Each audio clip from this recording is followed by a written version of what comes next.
I do appreciate you guys doing something for me. I definitely do. Oh, look, I got red and white paper. Yay!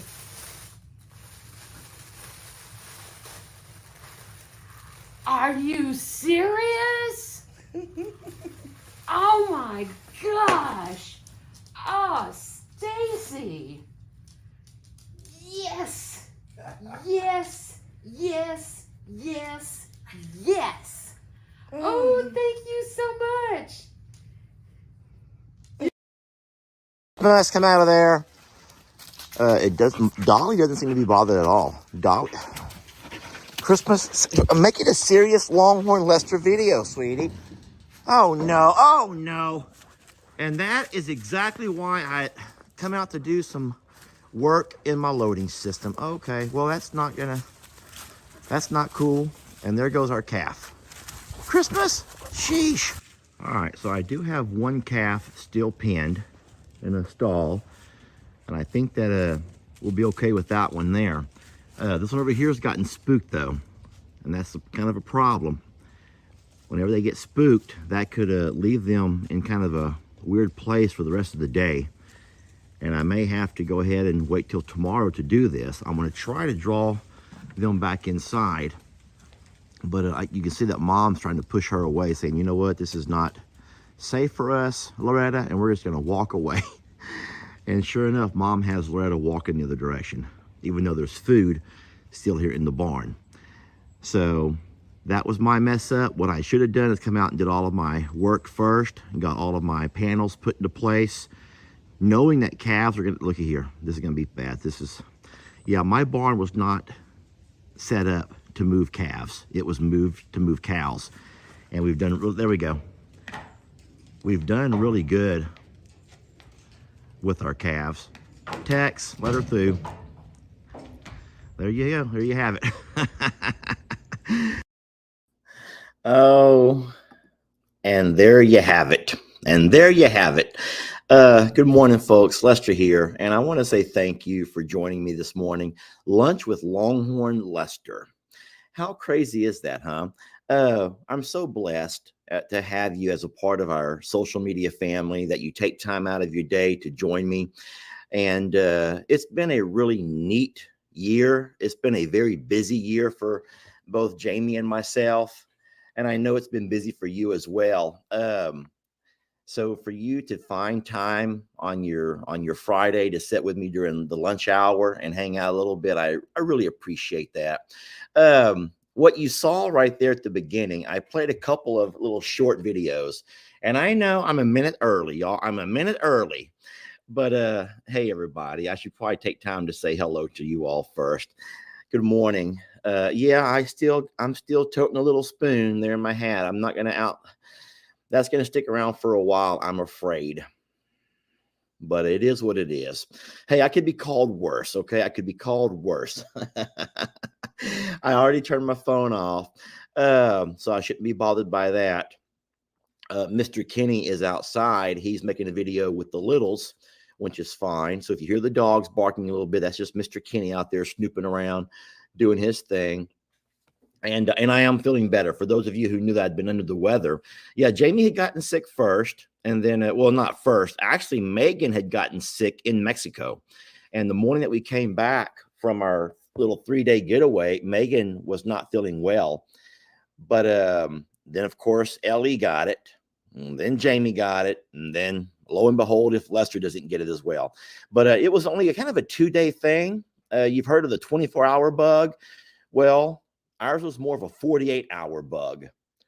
And so it was, yeah. So if you're saying Ellie is sick now, just know that the videos that you see today were probably not recorded today. A lot of people don't understand that, or you forget that. Most videos that you see from, okay, whoo, I do not want to start off with controversy already. And so I got to be real careful what I say. I'm just going to say it the way it is. There's different types of video creators.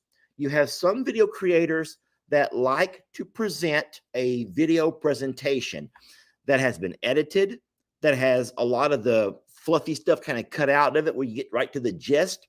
They will sometimes take and edit out things they say that didn't come out right or flip-flops. And other creators will just upload and record whatever they got. And here you go. Take it if you want it. Leave it if you don't. And so I'm not saying which is right and which is wrong, but just know that most videos that you see from most video creators, long video creators, are edited videos. That means they don't record and upload immediately. They take their videos back and they will edit. They will, make sure they reduce the wind noise. They will put on a stabilization filter if it's too shaky. And there's things that you do to make sure that your production is one that you're very proud of and that people will receive without having to deal with all the wind noise or without having to deal with the flip-flops and whatnot. There's other video creators that I don't want to say it's complacency. I don't want to say anything negative, but there's other creators that don't have time for all that. They want to go out there and just take their phone, record something, find a Wi-Fi, upload it, and there. I'm done for the day. What you see is what you get. And so there's a, believe it or not, there's a place for all of those. There's a place for all of those, but we're still on the mindset of offering you a production. And so we want that production to be one that we can be proud of and that you can be proud of. And if anyone new comes along, they can also be proud of, wow, this is a very well put together video. They included a little bit of music, some drama. They played around with the order a little bit, maybe gave it kind of an intro, a lead in. And all of those things I learned from being a school teacher. But I get it, y'all. It's not so much old school versus new generation, I don't think. It's just your vision for how you want your channel to look and how you want your page to look. And everyone's vision is different. And so I'm not trying to knock those that just throw out anything, but I will say that those that are giving you anything, short videos, unedited, here you go, here you go, here you go, here you go, they can pop out videos. They can push out a lot of videos in a day's time. And so it's a quantity versus quality, in my opinion. Boy, Lester, I didn't say any names. I did not say any names. Just know that if you, boy, is it hard trying to pick and choose my words here, because this can get pretty. Just know that, oh my God, I'm just going to stop talking about it. I am going to stop talking about it. It doesn't matter. Hey, listen, I do have a question for you all, though. I do have a question for you all. What is the difference, or is there a difference between a surrendered animal and a rescue? Or can we group those all together? Somebody has an animal and they're not able to adequately afford that animal. They can't adequately care for that animal. They can't provide vet care. They can't feed it, maybe. They don't have the right grass to allow it to live there. They don't have the right setup. Is that considered a rescue when someone can't properly or adequately take care of that animal and they offer it up for you? Is that considered a rescue? This is very important that I know this. So I'm reading over here that there's no difference. So you're saying that is still a rescue, correct? I just want to make sure that I'm reading this correctly. So you do consider animals that are surrendered to you in the same category as a rescue. I just want to make sure. So in saying so, not every rescue is at death's doorstop. It's not sitting there at death's doorstop the way some rescues are. They actually might be animals that are fine, but their owners for some reason could not adequately take care of them. So, okay, so fine. All right, in saying so, guys, we have a lot of things to talk about. I'm going to ask you to help me out for a moment, and I need you to put on your thinking caps. This morning, I asked both Ellie and Jamie for help. Now, both are traveling. Both are on the road today, and I know that they're busy. Neither one got back to me yet, but I'm trying to figure out if you can help me by listing the animals at any of the 3 properties. That would be I'm a Survivor, Longhorn Lester's, and J&L Ranch. If you could help me and list out the animals that you would consider to be rescues and surrenders. And if y'all could do that, it will be very, very greatly appreciated, because I cannot remember what I had for lunch yesterday. I know for a fact I don't remember what I had. And so I'm just asking you all. Thank you. So here comes some names. So here comes a lot of names. And that's what I need to see. Now, remember, I'm working with StreamYard today. StreamYard is a really neat app that we pay for that will allow us to bring all of our channels into one platform. So as of right now, I'm recording from one device, my laptop, and able to bring you all together. And that makes it a lot easier on me, and it allows us to all participate. Even though the downfall is you're on your device, you're not able to read all the comments that I am. I'm able to read comments from all 4 of the channels, not just the one that I'm watching. So thank you. There's tons. So here's what I'm saying. Okay, so a lot of you guys are listing both past and present, and I appreciate that. Okay, thank you. That's great. And that happened so fast, y'all. You guys just went to it. So yeah, so let's take Rita, for example. Rita, she was obviously surrendered. Her owner literally brought her to our gate, tied her up with a note, and said, help, help. So we're wondering, so would you call Rita a rescue? Does she fit in the category of rescue? And I also would think that she does, because you're asked to rescue her from a situation. You don't know the situation. Not everyone tells you the situation, but I would agree with that. Okay, thank you. You are so kind. So thank you so very much. Okay, so then in saying so, there's something that I want to start doing in the new year. And here we are at the end of the year 2023, which has been a wonderful year. But every year, I think that Jamie and I have always tried to sit down and think about what we're going to do for the upcoming year. And guys, I promise I will read every single one of your questions. But right now, let me talk to you as a friend. So right now, I'm talking to you as a friend. And I'm not going to be answering any questions right now. I'm going to actually stop looking over there, and I just want to chit chat with you for a minute. We're sitting somewhere. Okay, let's just put this into you and I are sitting at a cafe, an outdoor cafe. It's chilly weather, but man, it's gorgeous. I am drinking me a little mixed drink, and you have your coffee or your iced tea. Or if you're in the UK, you have one of those little cups of tea, or those little cups of tea that you do. And I don't care what you can drink, whatever you want to drink. All right, you don't take away from me. I'm not going to take away from you. Okay. Now, but we're chit chatting, right? And I want to talk, and you want to find out what my plans are for the 2024 year. All right. Okay. Oh boy, I'm a little bit nervous about talking about this, because I don't know exactly how you all are going to take it. So allow me to tell you my vision for the 2024 year. But I want to start by talking a little bit about how difficult 2023 was for me, especially. Not so much Jamie, but for me.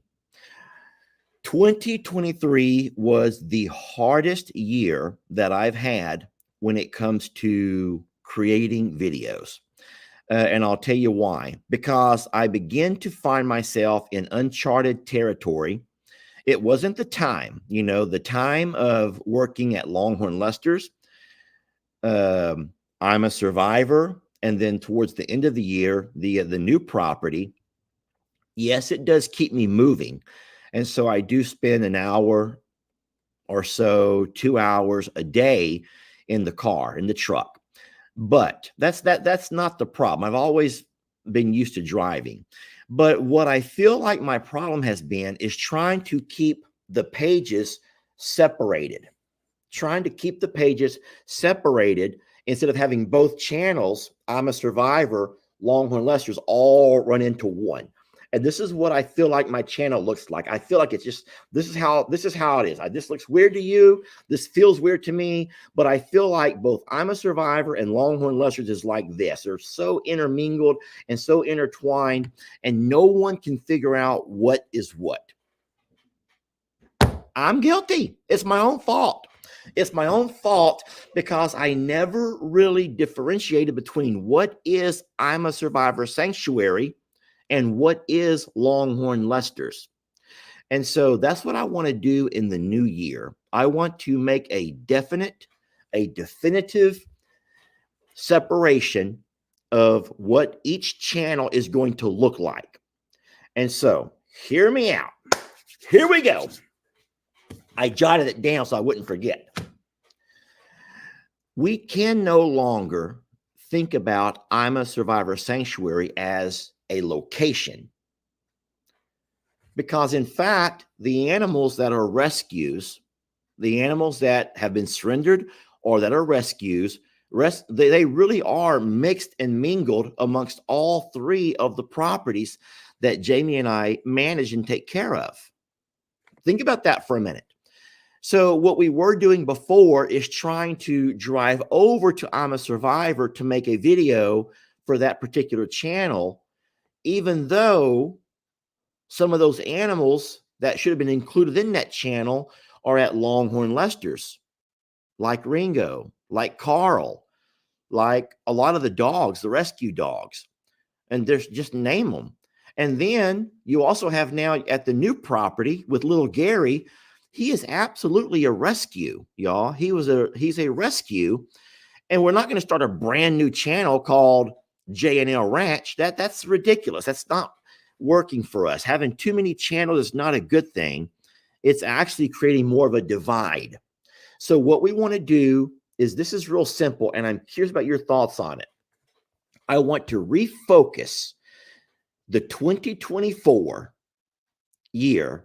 I want to start on New Year's Day and refocus that channel, I'm a Survivor Sanctuary, that has almost 1.8 million followers on Facebook and 225 followers on YouTube. I want to I'm going to recreate I'm a Survivor Sanctuary and only get back to talking about and telling rescued animal stories. Animals from the past. Petunia is one that comes to mind. Animals in the present. Rita, Pig Trudy, you name it, little Gary. And so what I'm going to try to do is on that channel, which is how we got our name in all of this social media, y'all. That was the channel that started it all. And it's unfortunate that I've allowed it to kind of get so disoriented that now no one really knows the direction of I'm a Survivor Sanctuary. Cornholio, thank you. There are so many amazing animals that are on all three properties that really do belong to be clustered into the stories of rescued animals.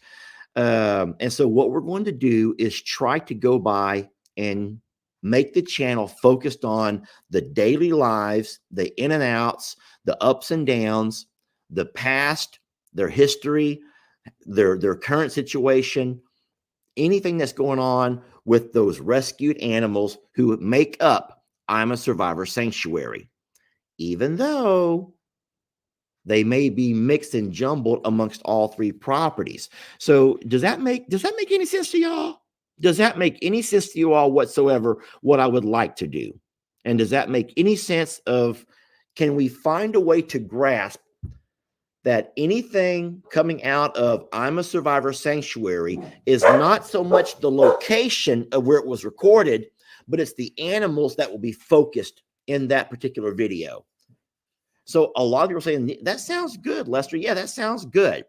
So Jamie and I were doing some talking, and we feel like there's an easy 35 or 40 animals, if we're including the surrenders, 35 to 40 animals in that I'm a Survivor Sanctuary current cast of characters.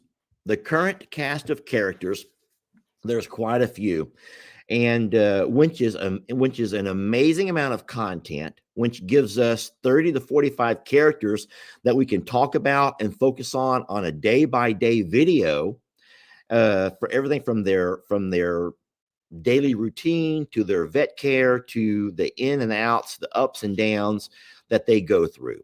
Now, let's not forget, we have a memorial garden that also is the final resting place of a lot of our babies, those who have already crossed the Rainbow Bridge. Amazing stories that we have archived videos of that were very powerful. The Journey, the Petunia, guys, just to name a couple, some really amazing animals that have passed and are no longer with us that still have amazing stories. We want to remind people that I'm a Survivor Sanctuary is the home to over 2 million survivors. Now, meaning you and I. It's also the home to lots of our animals who have overcome adversity in the different forms of abuse and neglect. It's going to become a channel of happiness and love and joy. It's going to be a channel where you will always leave with a warm feeling of hope and encouragement. It's going to be a channel that we're going to turn around and refocus back on those animals that made us who we are. There. I hope, okay, Wendy says, perfect idea, Lester. All right, well, Wendy, I appreciate you saying that. And we're going to do that. So be prepared, starting with our New Year's Day video that I'm a Survivor Sanctuary is going to take kind of a different angle. And it's only going to be focused on those particular animals that created us and made us who we are. I mean, think about it. It has a channel full of characters, and I call them characters, our babies, who've overcome tremendous odds. When you think about the story of Ivy and Imogene, the namesake. And so we will go through there, and that's my plan, is to try to refocus and reshape the channel. I think that what you have to do, and if you're smart, and you have to sometimes reevaluate, or you can call it the state of the union if you choose to, reevaluate where you're at and what your goals are and where you're going. And I will say that I am guilty of getting sloppy and not being very careful and just allowing any video to play on any channel just to make sure that I meet my quota. And it's always been my thing to give you a video a day, every day, so no one ever has to wake up and wonder, will they post a video today? Well, for the last 5 years, there's been a video waiting for you when you wake up. And then we've also tried to include afternoon videos for those folks that are afternoon YouTube or Facebook watchers. And now you're going to say, okay, so Lester, so fine. I completely understand. I agree. I like the idea of where I'm a Survivor Sanctuary is going with you having a refocus on your rescued or your surrendered animals, both past and present. So can I get a yes to that? Can I just see with my own eyes that you're all saying yes to that idea?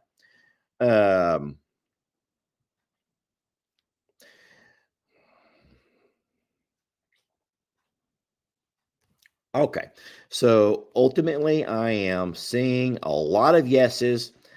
And so, okay, so we are good on that. So now I'm going to ask for your help in something.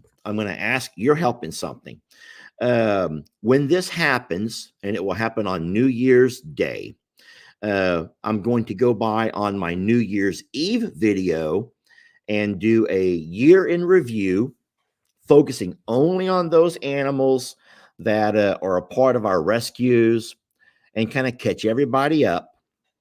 And then starting New Year's Day, we're going to have a big to-do of it's kind of like a revival, y'all. We're going to have a revival.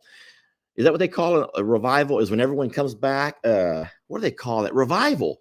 We're going to have us a revival of I'm a Survivor Sanctuary. Listen to me. It's too wonderful of a channel. It has been too much work and there's too many amazing babies that are not being noticed and recognized and talked about and loved on. It's become a channel that's too opinionated on things that should not even be open to discussion.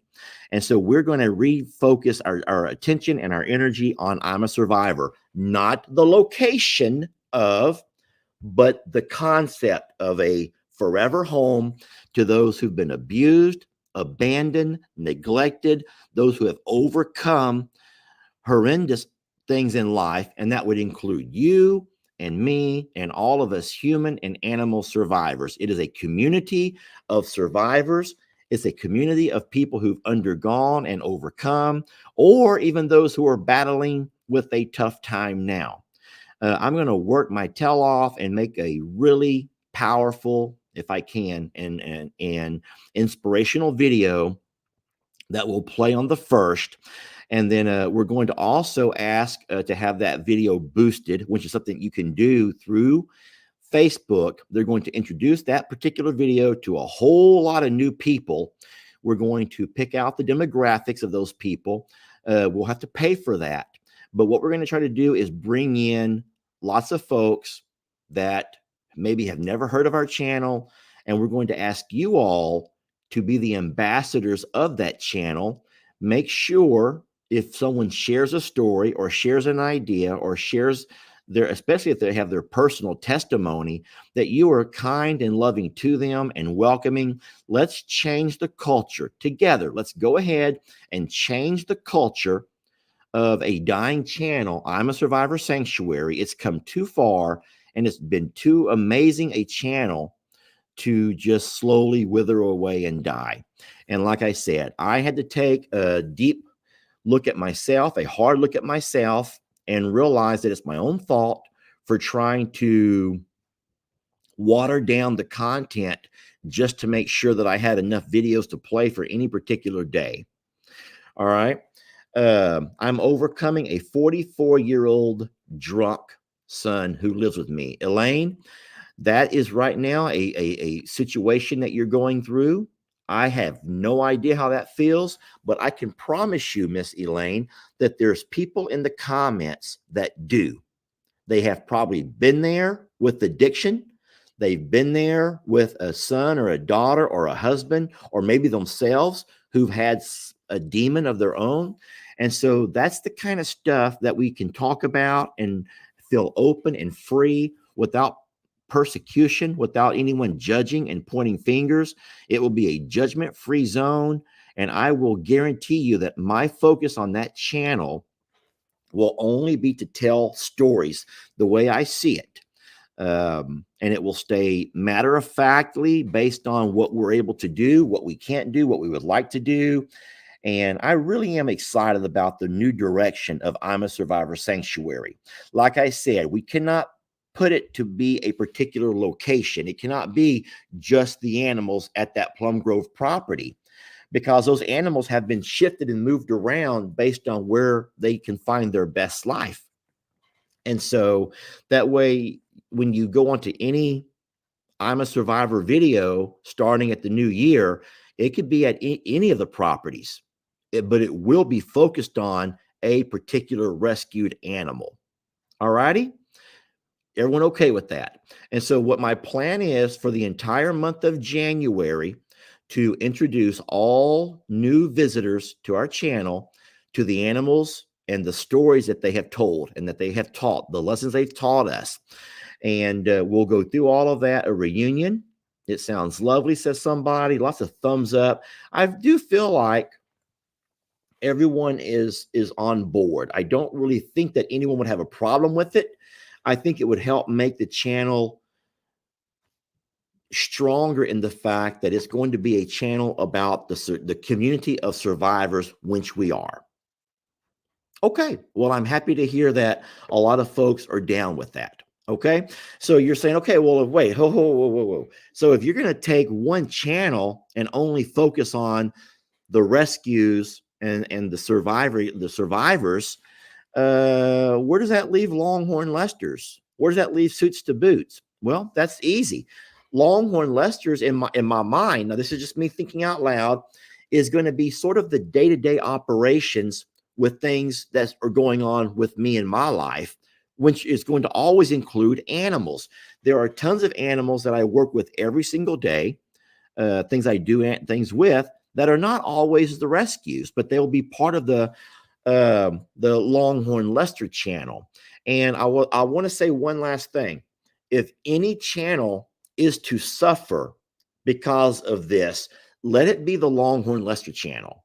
Let it be my backup channel, my other channel. Let's not continue to allow I'm a Survivor Sanctuary to struggle and suffer because we all get caught up in what's going on at Longhorn Lester's. So I appreciate that. Longhorn Lester's is kind of new. It's kind of exciting. There's a lot of things always happening. And so by all means, I will continue to record those kind of things. But just so you know, there's a big day coming, and we're going to, the same way you make your own resolutions, Jamie and I are going to resolve to make sure that we can differentiate between what is I'm a Survivor, what is Longhorn Lester's, what is From Suits to Boots. And I hope that you guys feel that that's a good move. At least the idea of it is a good move. We will see how that goes. But listen, there's too many animals that are getting overlooked because they get lost in the day-to-day operations, and they're animals with stories to be told. Here at Longhorn Lester's, for example, think about Tilly. We don't talk about Tilly enough, y'all. We have Ringo, we have Carl. There are so many babies here that we just don't ever focus as much attention on. We have our big galoot Brady, the little goat, and then the dogs. Oh my God, Christmas and Stella and Sadie, such wonderful animals, and what they contribute to us as a farm and as a family. And they just don't get talked about enough. Thank you, someone. Someone says you should revisit with Moo. Absolutely. With Jake's permission, I will revisit with Moo, because I also feel like Moo has been lost in all of the shuffle of all of the new animals being brought in. I don't think that Moo gets near enough attention for the amazing fella that he is. And then, of course, my dad, there's y'all, but I really can't control what other channels do and how they run their operations. And I don't want to step on any toes by all means. But yes, so we're going to do that. So if you take anything away from Lunch with Longhorn Lester Live, just know that there's a big shift coming. My New Year's Eve videos on both of my channels, Longhorn Lester's and I'm a Survivor, will be a recap of big moments of the year from the channels. But starting New Year's Day, we're going to have a boost, and we're going to try to find our way back into your hearts and into your homes, into your phones, with the I'm a Survivor channel, because it is, as we say here today, it is a dying channel, and it's come too far, y'all. Like I said, 2 million people strong when you take the Facebook and the YouTube audience, and 2 million people at some point in the last 5 years have found a way to find comfort and peace and hope and inspiration in a channel. And if Jamie and I are both not sitting here watching our personal channels grow, yet watching what made us who we are slowly slip away. And so we're going to try to reinvest in that channel, bring it back to life. And if you're behind us on that, I appreciate your support and your love. Let's make sure that any new members who want to take time to share their stories in the comments, we're supportive of them. We love them. We read their messages and we hear them, because that's all a lot of folks need. Is that it's so therapeutic just to know you're being heard. How many times do you have something on your mind, something you want to talk about, something that's bothering you, and you have no one to go to with it? You have no listening ear. And so I'm a Survivor Sanctuary has to be a place where we can all become listening ears, where we can help and we can heal. And there's powers in numbers. There's power in prayer with numbers. And so let's really get back to the roots on I'm a Survivor Sanctuary. Okay, I will stop talking about that, and then we'll move on to, I think, what has become the biggest question. Whoo-wee. The mysterious car parked over at the J&L property. Guys, I don't know how you feel about this, but I sometimes worry about asking too many questions. I think that sometimes you're safer not to ask too many questions. How many times have y'all seen movies? It's kind of funny where someone asks a question and they're like, I could tell you, but I'll have to kill you. Well, because it's classified, right? So I sometimes think that as much as you want to do your part and you want to be vigilant and you want to make sure that you're doing your part to help keep the world a safer place, sometimes asking too many questions can put you in personal danger. And that's kind of just what Jamie has done. She did not like the way I handled the mysterious car situation sitting over at the other property. So, if case this is the first time you're hearing about this, let me go ahead and talk a little bit about what happened. Now, this goes back, I'm going to just say 2 weeks to make an easy number. I'll go back 2 weeks to I pulled up to the property one afternoon and there was a car sitting in the driveway.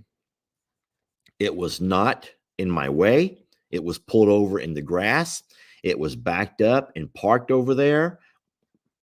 Obviously, it was parked. It wasn't towed or it wasn't pushed.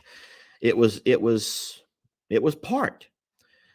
And I was nervous about who it might be at first, but when I pulled up to it, I saw it was a very clean car. It had been detailed. It was clean. It was, I got out of my truck and looked in the windows, make sure there was no one in there sleeping or drunk or passed out or anything else. I did see the front seat was immaculately cleaned. The back seat had a lot of clothes that had been folded. They were in hampers or in baskets. And okay, so I wasn't too alarmed. I didn't think much about it. I went ahead and pulled on up to the property and did all of my chores. I left out of that day and I never thought anything else about it. I did make a video for you all just to say, hey, there's a weird car. And then, of course, in typical YouTuber, Facebook video creator fashion, you make the thumbnail a little bit dramatic just to kind of draw attention into your channel.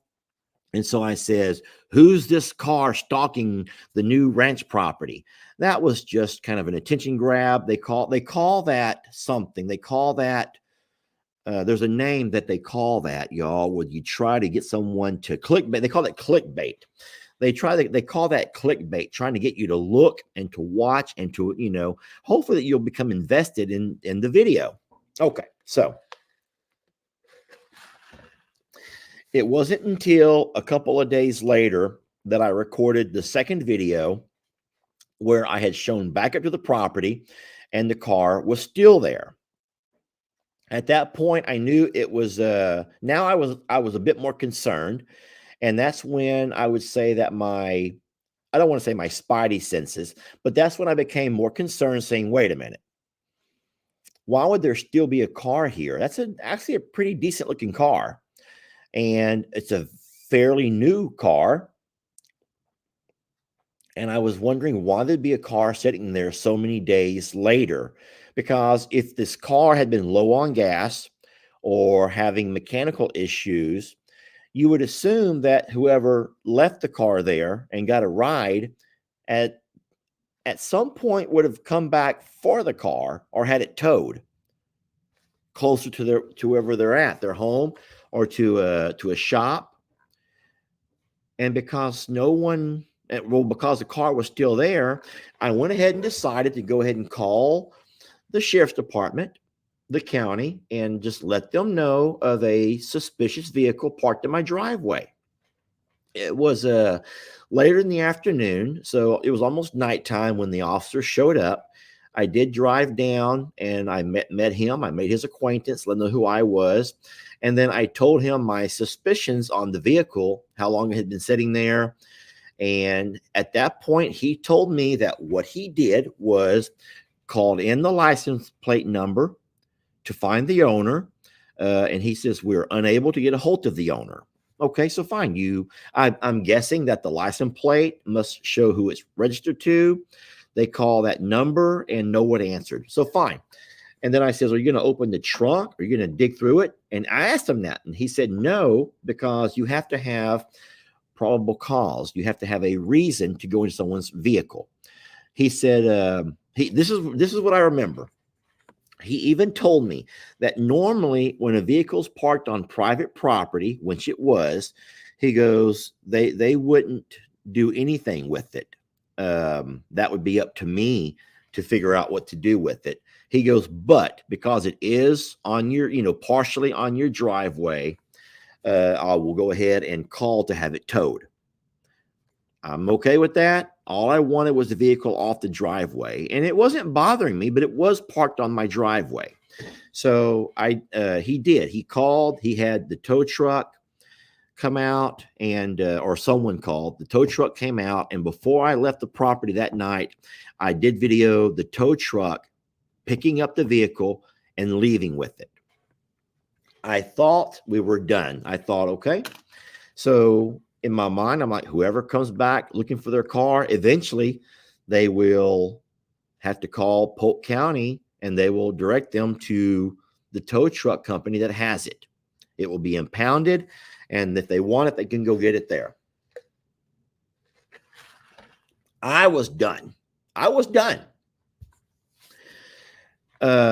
think I put both those videos out. Everything went fine. Most of y'all said you did the right thing, Lester.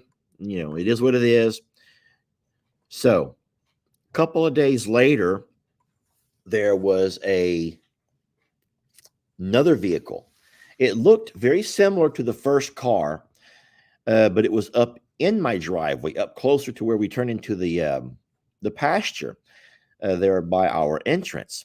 And when this guy saw me coming into the driveway, he came towards me and he wanted to know what happened to the car that was sitting there. And I says, it was towed. And he says, who towed it? And I says, I'm not sure. I says, I was here the night that it got towed. I says, I told him, I says, I called it in because it had been here for several days. I says, I was worried. I said, so I called it in. I says, Polk County came out and towed it. And then he said, were there any stickers on the vehicle? Any orange stickers on the windows? And I'm like, Bud, I says, I don't know. I says, I didn't pay attention. I did not pay attention. And so he said, okay. And he left. Well, when I got back to the house and I began to tell Jamie all of these things, at that point, Jamie reacts to things very differently than what I do. Jamie, she reacts very differently. And Jamie is more of a conspiracy theory. She's always trying to figure out what's going on with everything. She asks a lot of questions that I don't. All I wanted to do was feed my cows and go home. Yeah. I just wanted to feed my cows and go home. That's all I went there with to feed my animals, make a video, not to, but Jamie looks at the video that I had of the guy and she's like, wait a minute. And she starts asking all of these questions, y'all. Wow. Things that I had no idea about. Did you ask him this? Did you ask him? And I'm like, no, I didn't ask him any of those kind of things. I don't know. And then she made me feel quite, I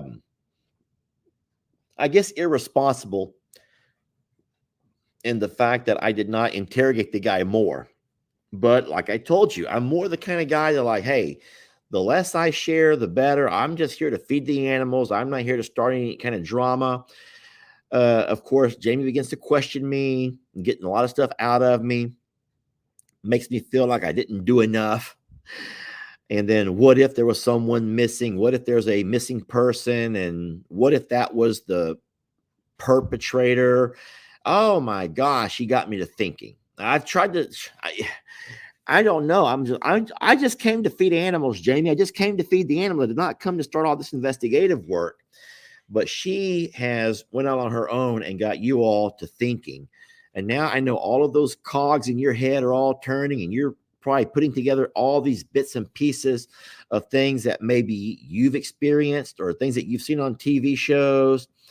And so I don't know. I don't know. Here's what I do know. Polk County Sheriff's Department has a record of me calling in that vehicle.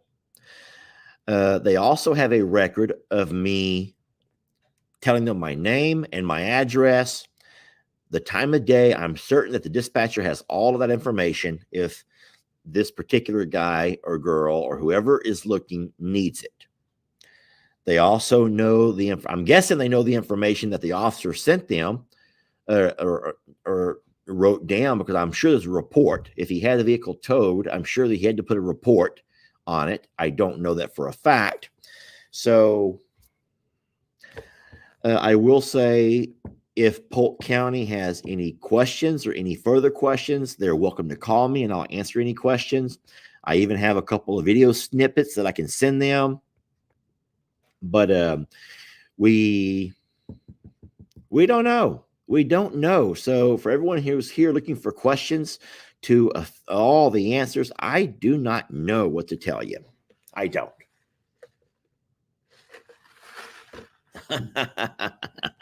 So there has to be a report somewhere out there.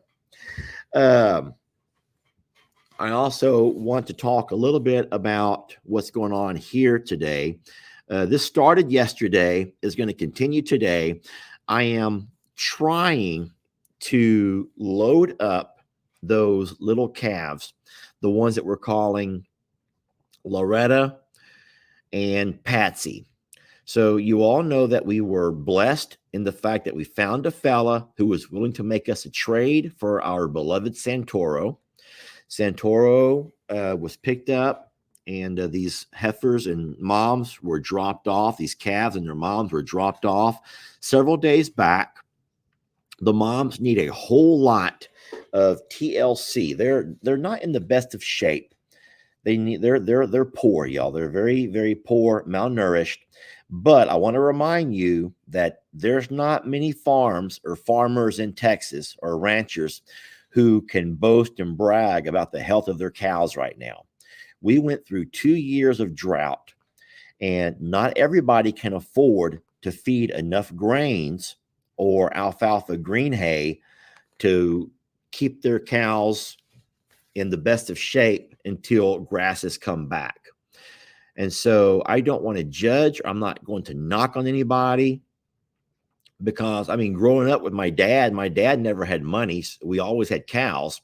So on those years where you had inclement weather enough to where it caused the grass not to grow, usually from drought, from extreme heat, we would watch the cows lose weight. We would watch the cows get down to where my dad at some point would panic and start selling. He would start selling, just trying to find ways to eliminate the number of mouths that were eating off the pastures.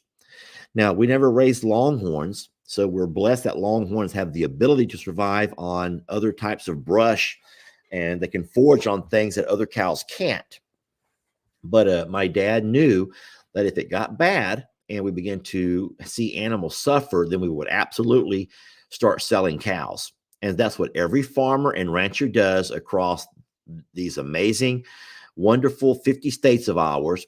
And I'm certain this is the same thing that goes on around the world. So that's what happens when farmers and ranchers face tough times.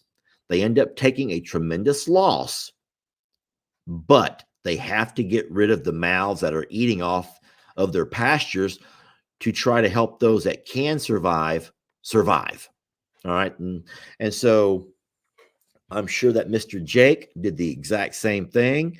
It just so worked out that Mr. Jake had a double dilemma. We're going to say a double dilemma. Here we go. I like the way I did that. Double dilemma. What does that remind y'all of? What does this remind y'all of? This reminds me of whenever I go bowling and I find the same bowling balls that are of different weights, but my fingers fit them.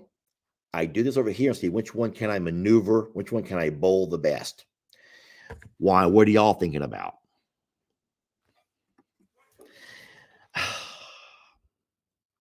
Juggling. Yes, that could be juggling. Molly D says juggling, and someone else says melons. I don't know where y'all a slinky, big jugs. No one says bowling balls. No one else says bowling balls except for me. Someone says it's too rude to put here. Yeah, we're going to talk. Denise, I'm getting there, okay? Let me stop all these comments. Y'all are so nasty. That's why we belong together. That's why we belong together, y'all. We belong together because we all think the same. Oh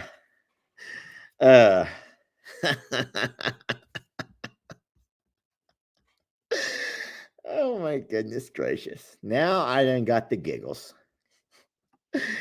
Look at this one lady said. I got to find that. That was cute.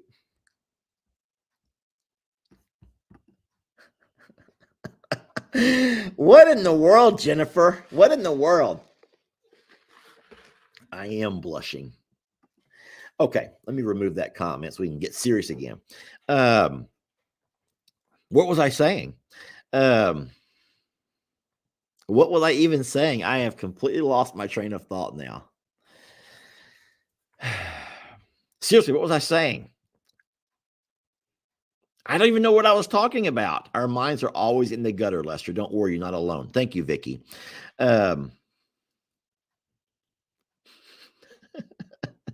Moving calves. Yes, we're talking about moving calves. So Mr. Mr. Jake, his name was Jake. Mr. Jake and I worked out a deal. He has had the same bull for his 3 generations. And in case you guys don't know this, I want to share a piece of info with you that you probably have never heard about unless you grew up in a ranching community where a lot of the ranchers had bulls. And so most of the time you invest. So you don't get many bulls for free. Okay. Not if you want a good solid bull with a great bloodline, they're going to usually cost you some money. And so it's very likely that when you make that purchase and you get that bull, you're going to keep him for at least 3 generations. Now, let's not try to humanize it too much, everybody, but that means that the bull that you bring in will end up breeding the heifers or the cows that are there now. And then next year, whenever they produce, the following year, he'll end up breeding those heifers, and then they will produce. And 2 years later, he'll end up breeding those heifers. And so I'm just going to hold up the 3 fingers for 3 generations. And so for as many people who are appalled or disgusted by all of that, I get it. But that is kind of how it goes in nature and how it goes in farming and ranching. So you don't have to like it. You don't have to like it. I'm not saying that we like it. But what I want to remind you of is let's just talk about nature. Mammals in nature. Let's talk about wild horses, wild stallions who live out there on the plains. And what they do is they just establish themselves as the high horse, and the alpha will end up breeding. And then he'll end up, as long as he can remain the alpha for as many years as he remains the alpha, he will continue to breed all of the mares that come into heat. And they don't necessarily look at who begat who and who begat who. They don't do all of those kind of things. A lion out in the tundra or the savannah, if they are the alpha, the lion king, they will also be the one to be able to breed. And they don't always calculate and pick, and choose who's allowed to. They don't have all of that. Okay. That's a human thing. At some point, once that lion gets up there in age, another younger lion will come up and beat him out of his position. And then that lion takes over for a certain number of years. That happens in nature all around us. Now, we've become more civilized and we try the best that we can to do things more, well, in a civilized manner. And so, what we have learned is that with certain bloodlines, you are okay to breed them multiple times through different generations. It's frowned upon by the general public. I get it. It's frowned upon by the general public because we sometimes tend to think about ourselves and how horrible would that be if we as humans were in those situations. Well, we're not, y'all. We're not. And so but what I'm saying is, it's time for Mr. Jake to move his bull along. He knew it was time to move his bull along. So what he did was wanted the new bull. So with Santoro, he found a new, young, very good bloodline of a bull. However, he also knew that he had to get rid of some cows because his pastures were not doing as well. So he was able to get rid of 4 mouths to feed and instead take a very highly pedigreed bull in exchange. And so we did that.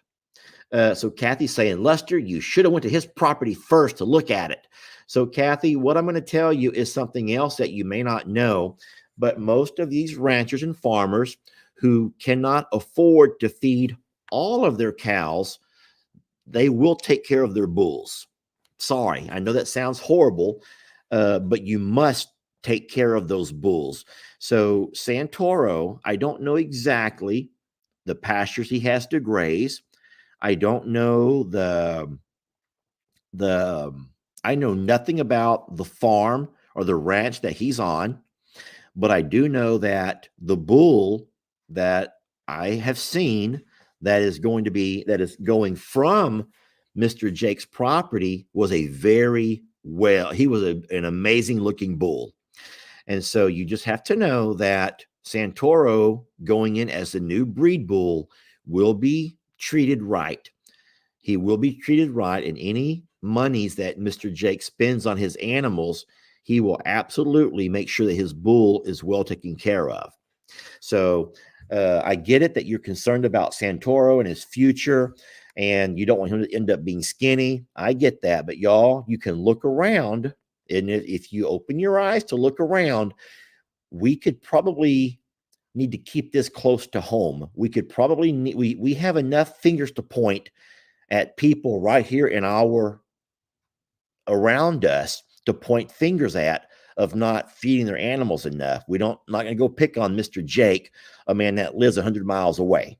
All right. We're not going to pick on Mr. Jake, who lives 100 miles away, when there's animals in our own vicinity that need to be looked at and scrutinized for not being fed proper or watered proper. So thank you for loving Santoro, but I can promise you that Santoro is living a really great life, and he has his own females now. And if you have a chance to look at Waylon and the life that Waylon's able to live now, pretty much Santoro's doing the exact same thing. Santoro's living the exact same life. And so lastly, I will say this, and then I'll move off of this subject, that if Mr. Jake was unable to bring in a bull, then he would have offered to sell his cows and his calves and not to work a trade deal out. So let's not worry a whole lot about Santoro. And then for the folks who are asking a lot of questions, like saying, can we see video? Can you send video? Guys, I'm just going to say this, and I think that you'd feel the same way. If I asked you, not everybody is into video. Not everybody is into pictures. Not everybody is into social media. And I can guarantee you this, there ain't many people who want to be torn apart by complete strangers. And so if Mr. Jake does end up watching an occasional video, or if he does send pictures, do you think Mr. Jake wants to sit there and read the hundreds, maybe thousands of comments that may talk negative about him? No, he's not. So instead, one thing you can do to avoid drama is avoid drama. Avoid the drama. Why do y'all think that I don't do a whole lot of things on Morrow Hill when it comes to the larger group? Huh? Because I've learned to avoid the drama. You can avoid a lot of drama. I can interact with every single member of my family and have amazing conversations, have good, deep, heartfelt conversations. I have worked and talked most of the Morrow Hill creators into making videos. I've given them direction on what to do and how to do it to give them the success that we have found in social media. And so I love my family. Boy, I love my family, and I'm so blessed to be a part of an amazing family. But I will avoid large gatherings at all cost because I know something that you don't know. I know a lot that you don't know. And what I know is that there is a very rarely is there any large gathering where people don't leave with their feelings hurt. And so I want you to pause on the morrows, just pause on the morrows. Let's think about your own family for a minute. When you hang out with one family member, your mom, your dad, your sister, your brother, your nephew, your niece, your child, you can probably admit that it's a very pleasant meeting. It was a very pleasant visit. But you also know that when you go to a large gathering, a family reunion, or some kind of a get together, how many of y'all can leave there with your feelings hurt and you leave there feeling lesser than you felt when you got there? You feel lesser. That's a word. I'm thinking that's a lesser. You don't feel funner and gooder. You feel lesser than when you arrived. And so if your hand is raising and all of that, I think you absolutely understand why there are reasons why I avoid large family gatherings. However, I can swing by any household right now, and every one of my siblings and my nephews and my nieces will allow me in to hang around the kids, to play, to make a video, and that's the way I prefer it. And I will say one last thing. I was given that advice from a counselor. So for anyone else who thinks you're going to out-psych me on this one over here, I took that advice and I live by that advice, and it has made me the better. So I don't avoid my family. I avoid family gatherings. So someone says, but wait, you have gatherings at Longhorn Lester's. Well, yes, I do. So what I can also do whenever I control the gathering is I control everything about it. I have a control in the time that we arrive, the discussions. I have the activities set up and the games so that you don't have the same downtime when things can get talked about and things get mentioned and things get, yeah. Guys, it's not always pleasant. We have a beautiful and loving family who care for each other, but there's a lot of feelings hurt after every family event. And I'm not going to go into details because that's sorry, I love you, but it's not really your business. Just know that there's a reason why Lester avoids large family gatherings. And I do not miss the drama. I do not miss the drama. If it's one thing that I've learned in my older years, and I'm calling these years the older years, is that you can be a lot happier if you can find ways to avoid the drama. I absolutely encourage both of my sons to still attend events with the family, but even they, especially Ellie knows in a heartbeat when it gets time to where dinner's over and everyone starts having those quiet corner type discussions. That's when you might want to make your way on out, because that's when things start getting said or talked about that are not productive. but it's just typical family gossip, family talk. But it can also lead to getting feelings hurt, because pretty much anything that is said inside the family, it never stays there. It never stays there.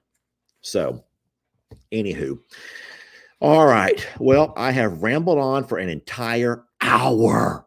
An hour of talking about things. So I was trying to move some calves over to Longhorn Lester. No, I was trying to move some calves away from Longhorn Lester's yesterday, but I ended up having a small issue. Let's come out of there. So as you can see right over here, I have a calf in both of my small stalls. I was able to get both Patsy, who's the all white one, and Loretta, who's the brown and white one, into their separate stalls. But my problem is, whenever I built this barn and I arranged it to where I could make it into a loading chute, I built it for larger cows, never for calves. And so watch what happens here right away. Dolly doesn't seem to be bothered at all. Dolly, Christmas, make it a serious Longhorn Lester video, sweetie. Oh no, oh no. And that is exactly why I come out to do some. So as you can see right there, all right, that's Loretta. Little Loretta, she jumped right through. I had her all pinned up and she jumped right out. And so that was not good. Well, it gets worse. Work in my loading system. Okay, well, that's not cool. And there goes our calf. Christmas, sheesh. All right, so I do have one calf still pinned in a stall, and I think that we'll be okay with that one there. This one over here has gotten spooked though, and that's kind of a problem. Whenever they get spooked, that could leave them in kind of a weird place for the rest of the day. And I may have to go ahead and wait till tomorrow to do this. I'm gonna try to draw them back inside. But you can see that Mom's trying to push her away, saying, you know what, this is not safe for us, Loretta, and we're just going to walk away.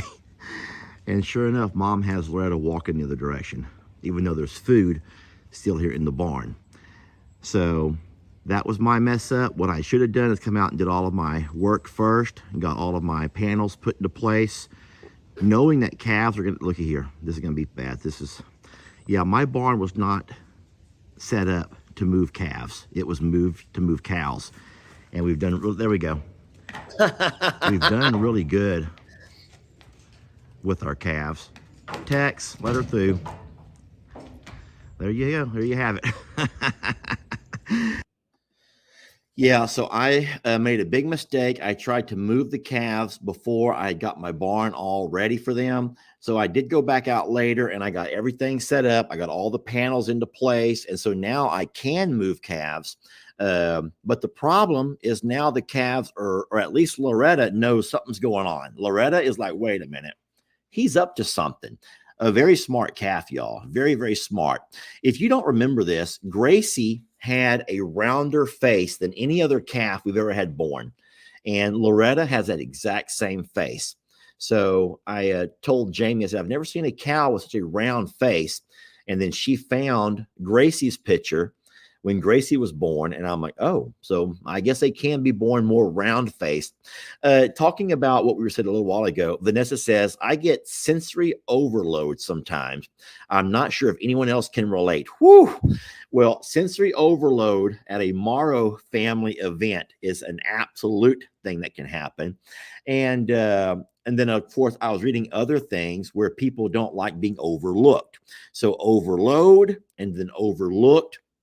Sometimes you feel like you don't really have a voice when certain members of the family show up.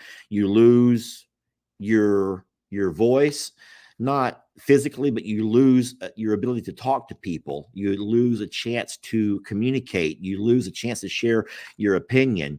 And if you've never experienced any of those things, then I'm just going to, once again, go on a limb and say that it might be because you take over. You're one to take over conversation and not allow everyone to be heard. And so that is a very depleting and demeaning thing that happens at a lot of family gatherings. So I'm not knocking any family gathering. I hope by absolutely you all can enjoy your family gatherings. But for me, I have learned if I want to avoid the drama, if I want to avoid being included in conversations or being talked about in conversations, if I can avoid having to be anywhere in weird and uncomfy situations, I'll just visit with my family on my own time. And I do that on a very regular basis. There's no rift, there's no drama that exists between me and any of my family members. I would say that of me and my dad might be the only two that kind of share or we disagree on, I would say, farm practices. My dad comes from an old school generation, and I come from a sanctuary, forever home kind of a mindset. And so I would say any of the, but that's never been cause for me not to spend time with my mom and my dad. But yeah, to each his own. Well, listen, I am going to continue working with Loretta and Patsy. They do need to go over to the other property and go ahead and be introduced to the larger herd. And what a beautiful herd it is. My God, guys, my dream is coming to fruition faster than what I thought it was going to. Watching these longhorns run up, and walking across the pastures and their heads to the ground, taking occasional naps in the shade. It's just so darn beautiful over there, and watching them finally be able to fill their bellies where they're not hungry. I love that so much. And I want to thank you all for that, because it absolutely was you who made all of that possible. And so let me go and try to wrap this entire thing up. And then, you know what? I'll answer some questions, but give me a minute first. Thank you. I want to say thank you. This will be the very last Lunch with Longhorn Lester of this year. And hopefully by next week, we can talk about how the new videos are going, kind of gauge you on what you think, how they're going. And we will absolutely make it to where I'm a Survivor is going to be a drama-free, y'all. There's no reason to ever argue and fight over people that are doing their best. And I say doing their best. We're not going to be perfect, but we're going to do our best for each and every one of those 35, 45 surviving animals, those rescues who've already overcome some pretty tough things in life. And it will be a community of survivors, of those you and I, folks who've overcome things in our life. We will use animals to kind of tie us all together, but it will be an open platform where anybody can share your stories. And we're going to hope that the comments can be flooded with people who appreciate people sharing by letting them know that they read their story, they hear them, they're going to pray for them. And if you share similar stories and similar situations, we are looking forward to a beautiful 2023 year. And we really are going to focus on bringing back the roots of what made us who we are, because there's something very special, y'all. I'm going to tell you something. There's not a larger community in rescue and sanctuary than what we have with the 2 million folks that follow the channels. I'm a Survivor Sanctuary on Facebook and YouTube. There's not a larger community of people out there who all come together as survivors.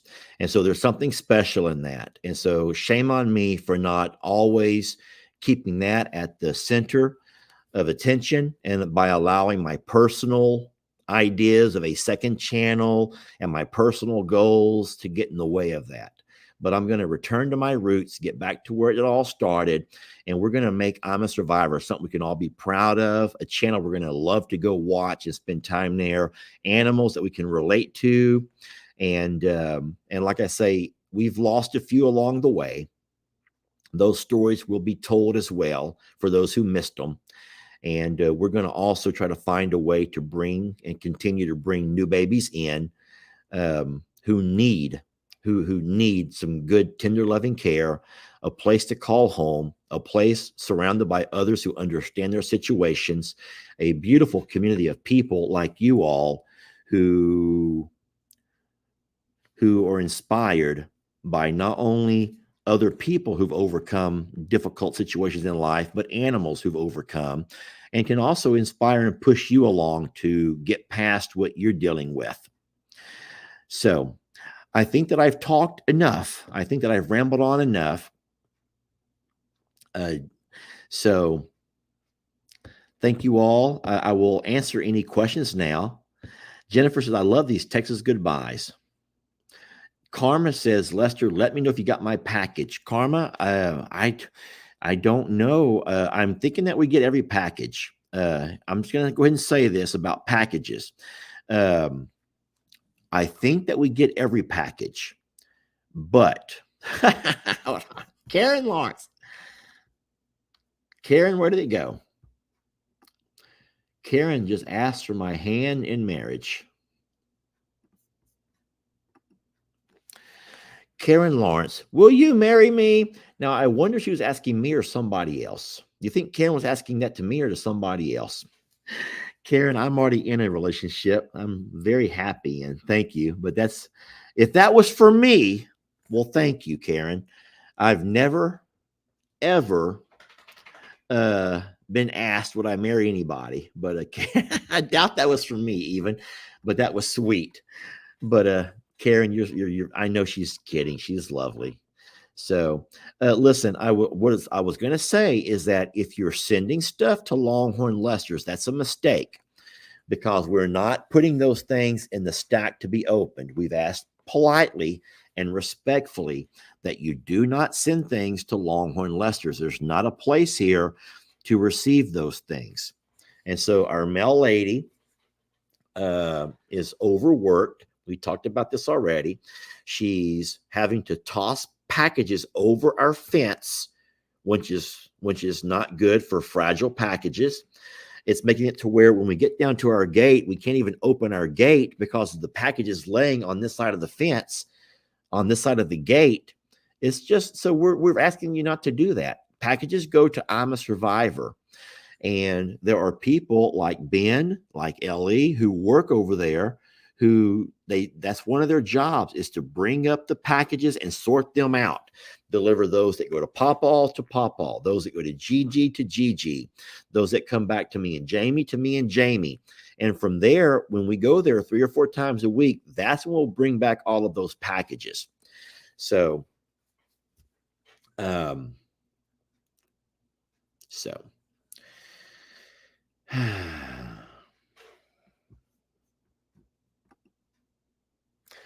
Deb says, can we have a community page that we can have a section for all of the shared stories, including the animals? So that is going to happen, Deb. It's going to be called I'm a Survivor Sanctuary. It is going to be a community page that you will have a section, not just a section, it will be an entire channel dedicated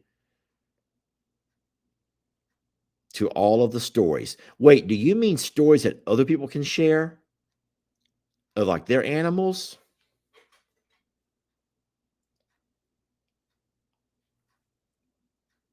I'm not sure if exactly what you're asking, but my worry about that, Deb, is that would be a place where someone's going to infiltrate and begin to mess around with you all, trying to find ways to draw money out of you. So we are trying to avoid any situation like that. I can police one channel.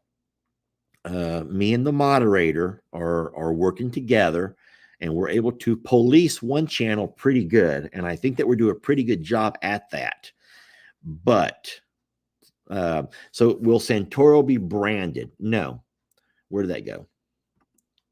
Santoro will not be branded. The only one who could have branded him would have been me, because I'm the owner of his mom and father. He was sired and born here under my cows. So the only brand he could ever wear would be the Longhorn Lester brand or the I'm a Survivor Sanctuary, the rocking M, the M. And we chose not to brand him. I told that to Mr. Jake. Mr. Jake received his paperwork. So he's a registered bull, but he will not be branded. And So no, you don't have to worry about him being branded. We're going to try not to brand our cows. Diana, thank you for that question. I know a lot of people have talked about it, and it's been a hot topic of concern, but we're going to try just to make sure they're fenced in with fences strong enough to where they never get a chance to break out. And so, all right. Is it a little spoon on your hat? It's a spoon pin. Yes, it was gifted to me, and then I just wear it. Just whatever. Will there be future dog rescues? Rita, we will play it by ear. What Jamie and I started last year was to try to get one rescue a month. We found out real fast that nobody wants to help rehome. Everyone loves the rescue videos, but we don't do it for video purposes. We rescue to bring in the animal, get them off the streets. But at some point we can't house them all. At some point it gets to be where it's dangerous for our other animals. You bring in some animals and they get along great with the group, and then other animals do not get along so great. And then you have to try to find a way to rehome those animals. But people, by and large, are not as open to adopting animals unless they're puppies. And that the puppies went very easily, but every other larger animal, we had a tough time. So we will just do that as we need to. I'm going to say animals that show up at I'm a Survivor that we trap in our box traps. We will bring them back over here and see if we can get their vet care done and get them rescued out. But besides that, I don't foresee a whole lot of dog rescues.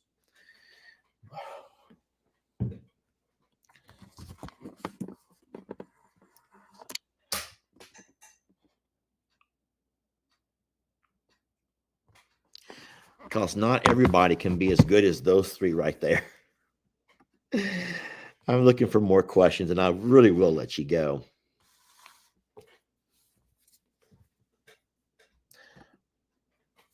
So Sharon says, why would you ever brand them unless you're selling them? So Sharon, that's a great question. So going back traditionally, the reason that farmers would brand their cattle is because of cattle rustlers. Back in the old days, before there was fencing, cattle just kind of run free. And most of the times your cattle would remain with their herd bull. That was their group. But on occasion, in passing along through creeks or if a cow had to stop and have a calf, at some point they could get separated from the herd. And so when it came time to round up and move your cows along, either for breeding or for selling, sometimes you did not know whose were who. You also had people who would rustle cattle, go out there and steal cows. And so what they began to do was brand cows to identify whose belongs to who. Where that couldn't happen. And so they stopped doing that for a while. They began to try to do other things like they would pin their ears, but pins in the ears would sometimes, they will weather and rot and dry rot and fall out. They don't last forever. So the only true way to identify a cow for the length of that cow's life is to put that brand. They can do branding two ways. Some use heat and some do use cold heat. I would think that they're both fairly, I don't want to say painful, even though I can't imagine how it couldn't hurt. You are branding into their very thick leather, and all you're putting is a mark. You're not burning through the hide. But I still think it would be similar to putting a brand on us, a human, even though our skin is not near as thick. I just don't think it would be a pleasant feeling. But I think my biggest fear of not branding is if for some reason we have our animals get out. Let's say they get out. That would be horrible. But if they ended up getting out and they get mixed up with someone else's cows, how could I go by? And number one, how could someone find me and let me know that they're my cows mixed in? Because a brand is registered to the owner, and without having a brand, that cow's kind of like just I'm just a cow. I can belong to anybody, but I don't have plans to brand any of our cows. I'm going to allow them to just be very, very protected by double and triple fencing and see if we can keep them all safe that way. Tattooed. Can they be tattooed? I don't know if anyone would tattoo them. The problem with a tattoo, it has to be a small tattoo. And then if the cow is not super gentle, how would you walk up and identify that tattoo? That's like a microchip. If the microchip would work out great, it might last a lifetime. But in case the cow's not gentle enough, how does just any random farmer or deputy sheriff walk up and microchip or scan the cow for a tattoo? That brand is big. It's going to, singe on there, and it's going to be a lifelong thing. Guys, I'm just going to say about branding, I think that if it was as inhumane as what a lot of people think it would probably be outlawed. I don't think that they would allow something that was literally causing great harm and suffering to our cows. And this has been going on forever. So I don't know for a fact. I don't want to take either side on that. All I'm telling you is objectively, yes, I can see the need to brand, but I can also try as hard as I can to find ways to guarantee that my cows never get out. And so they will not have to go through any of that. So we can just avoid all of that drama. That's kind of like a lot of folks talk about when they want to dock the tail on certain breeds of dogs. You want to dock the tail on certain breeds of dogs because that's just kind of the traditional look of your boxers, of your bulldogs. Different dogs have their tails docked. So I think that there's ways that vets can do it where it's not as painful. But I can't say there's no pain. I don't know, y'all. I'm not in a position to speak on that. I don't know.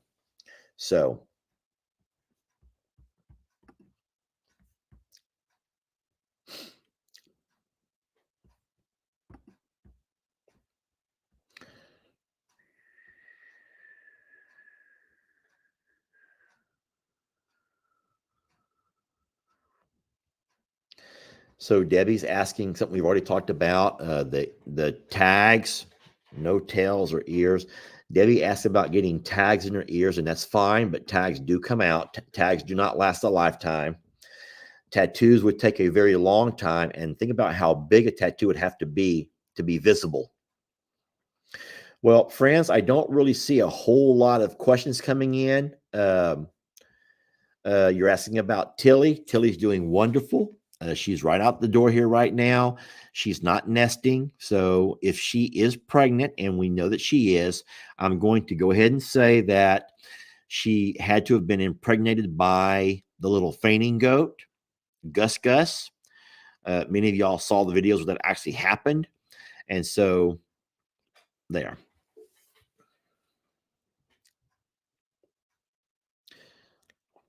All right. Well, last question that I will answer, and it's the last one that has just come through here, and it says, will little Gary ever join the herd? So you guys do know that little Gary is not a Longhorn. So for the sweet lady who says you now have 17 Longhorns, we only have 16. We have 17 total cows, but there's only 16 Longhorns. Those 16 Longhorns are Tex and Waylon, our two Longhorn bulls. Then we have our four new girls, which are Loretta and Patsy, Dolly and Reba. Then we have, oh boy, here we go, our 10 other cows. Let's start from the babies: Danny, Ruby, Trinity, Charlene. We have Santana, Pearl, Marilyn, Jezebel, Jolene, and Gracie. Did I say Gracie? So there's 16 Longhorns, and then there's one Gary. Gary is a shorthorn. Gary will have to be neutered, and then we'll have to give him time to allow his body to learn that he's not a bull.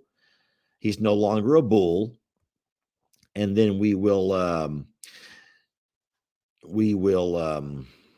I don't know exactly how we're going to work Gary in, but we will figure that out. You know, if Gary does not stay with our Longhorns, Gary can go to I'm a Survivor and be another Survivor bull. And here's why I say that: not bull, but a steer. Think about this over here for a minute. Whenever we eventually move the horses, there has to be something in that back pasture. You need something in that back pasture. And so, will we possibly bring in another animal or so for Gary to hang out with, to give Gary companionship? Possibly. But Trinity's only a half breed. Karen, we don't know for a fact anything about Trinity. What I've learned, and I don't mean this in a mean way, is that I feel like all of the discussions and dialogue with the former owners, I've caught them in a lot of things that doesn't make sense to me. So I don't know. We don't know. But Trinity is, in fact, guaranteed. Her mom is a Longhorn. There's no doubt about that. We've seen the papers on her.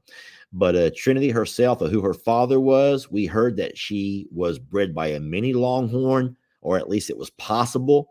So, yeah, that's still Longhorn, but we're going to just wait and see what comes out with her. But listen to me. I think you must be mistaken on a couple of things.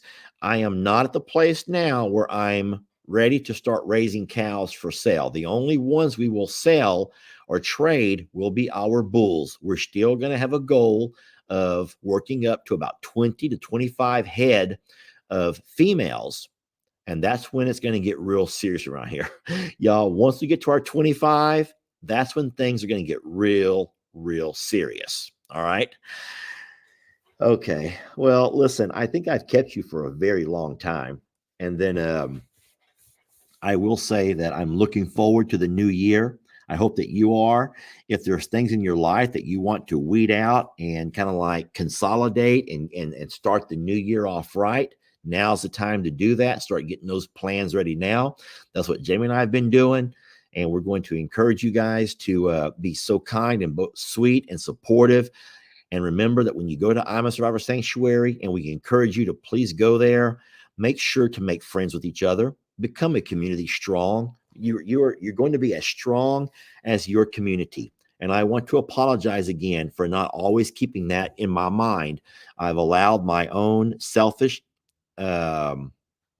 motives drive me to pushing things to the Longhorn Lester channel, and we've met some amazing goals with that channel, but we really do have to remember to get back to our roots, because if we want to continue to stay I'm a Survivor strong with, I'm going to say this, it's the best community you'll ever belong to, then I think we have to do it the right way. And so it starts with me, y'all. It will start with me. And I will promise you that I will focus my energy and my attention on those beautiful rescues, for as many as there are.